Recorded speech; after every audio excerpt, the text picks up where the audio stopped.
ये हूँ से नरहंता लुटेरा जी जड़े महिला चेन लुटिबा पाई उद्यम करुवा बेले विफल हेबा परे चलंता गाड़ी ठेली देइथिला।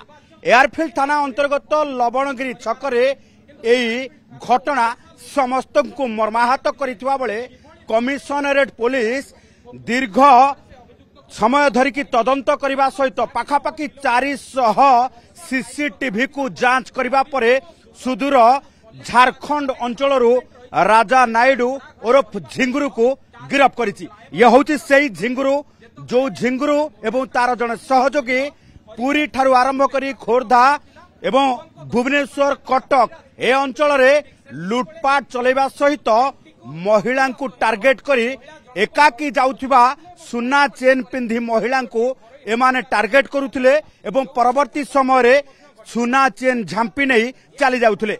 सुंदरपदा अंचल रे एक अपार्टमेंट रे माने रहिबा सहित एमाने विशेष करी अन्य काम करी पार्ट टाइम भावे एई लुटतराज करुथिबा पुलिस जानिबा को पाइछि।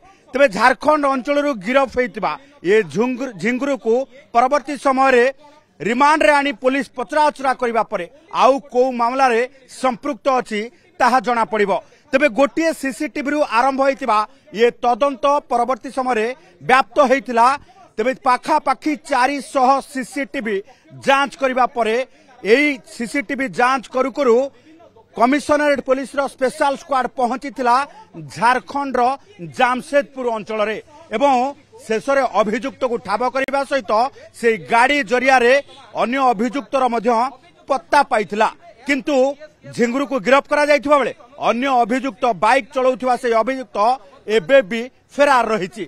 तबे रिमांड रे आनी पचराउचरा करबा परे झिंगुरु रो अन्य क्राइम रो रेकर्ड सब जणा पड़िबो बोली डीसीपी सूचना दैछन्ति।